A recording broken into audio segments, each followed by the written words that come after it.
Dimanche 25 septembre 2022 au stade de Magné, c'était place à la Coupe de France de football, cette compétition mythique qui permet chaque année à de petits clubs de se confronter à bien plus fort qu'eux, du moins sur le papier. Et ce fut encore le cas avec la rencontre opposant le football club Venise Verte à l'Entente sportive La Rochelle. Auteur d'un superbe parcours ponctué de nombreux coups d'éclat, la VV, comme on la surnomme, avait fort à faire.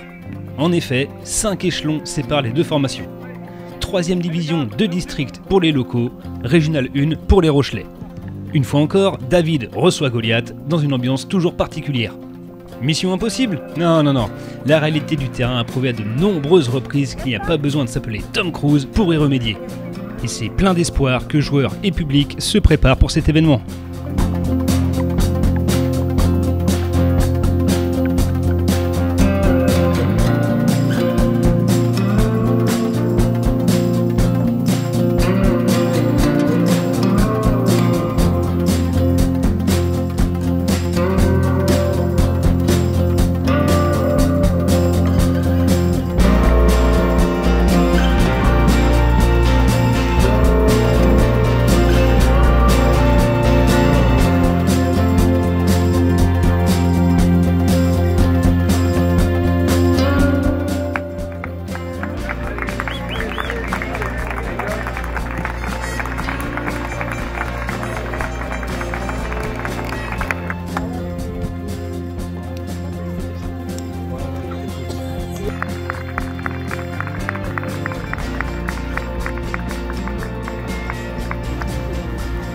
On n'est pas impressionné, hein. Non.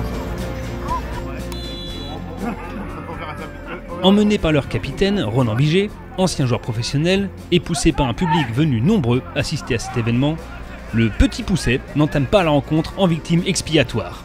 Malheureusement, l'écart de niveau se fait ressentir et la messe semble dite au bout de 20 minutes.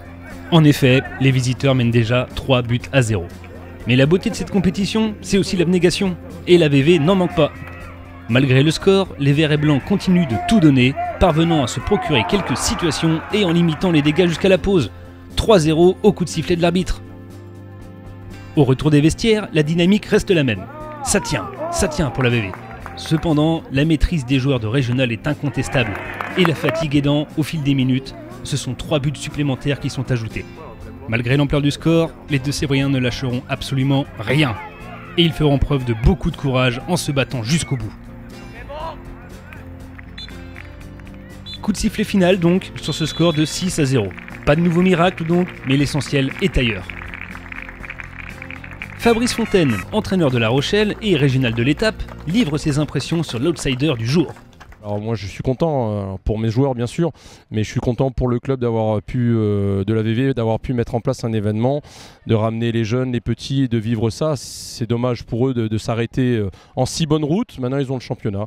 On voit surtout que le travail qui est en amont, qui est mis en place depuis 4-5 ans, aujourd'hui on le voit sur le terrain avec tous les bénévoles et tous les gamins qui sont autour, avec le bon état d'esprit qui règne dans cette fusion de clubs.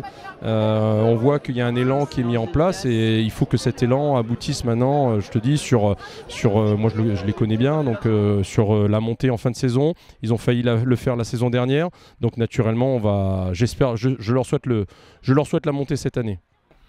Enfin, le président de la VV, David Méchineau, revient sur cette belle journée. Nous, justement, c'est vraiment l'ADN du club. On est un club formateur, on a toutes les catégories de jeunes, on a aussi les filles. Et donc là, c'était l'occasion de les mettre en avant. Et donc, justement, l'équipe première, c'est toujours c'est rassembleur. Voilà. Et donc, qu'ils puissent avancer comme ça dans la coupe, c'était vraiment l'occasion de tous se rassembler autour de l'équipe première. Et ça fait vraiment plaisir. On va garder aussi le souvenir de tout ce qu'on a pu faire, du parcours. Après, ça ne s'arrête pas forcément pour nous. Bon, il y a la déception d'aujourd'hui, mais on va être reversé dans d'autres coupes. Donc il faudra jouer aussi avec sûrement des beaux matchs. Donc voilà, on retiendra surtout en fait une belle aventure en début de saison, ça c'est chouette. Bref, vous l'aurez compris, pas de quoi rougir. Un grand bravo au club de la VV pour son parcours et à l'année prochaine.